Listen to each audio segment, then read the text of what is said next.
Hello everyone, আসসালামু আলাইকুম। তো আমি কিছু কথা বলতে এসেছি আপুকে নিয়ে। মানে আপু যেটা করছে, হ্যাঁ বুঝতে পারছি অনেক কষ্ট পাচ্ছে। অনেক কষ্ট পেয়ে আঘাত পেয়ে কেউ কখনো কারোর স্বামীর ভাগ দিতে চায় না, বুঝতে পারছি। কিন্তু আপু যেটা করছে অনেক ভুল সিদ্ধান্ত নিয়েছে। কারণ আপু যদি একা থাকতো জীবনে তাহলে ঠিক ছিল।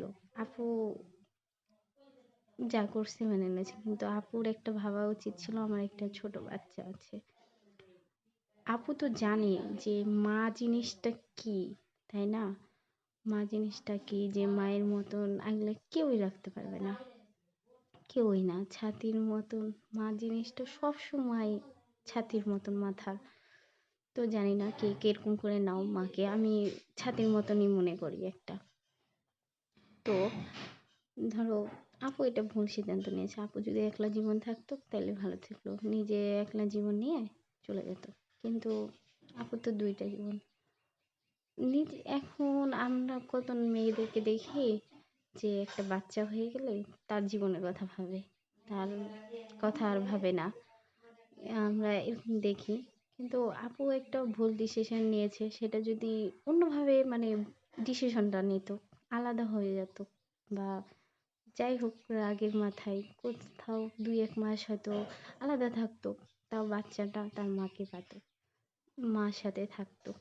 বাচ্চাটা তো এখনো কিছু বুঝেনি, রোদ কি, বৃষ্টি কি, আগুন কি, পানি কি, ওর বিপদ কোনটাতে, এগুলো তো কিছু বুঝেনি, তাই না?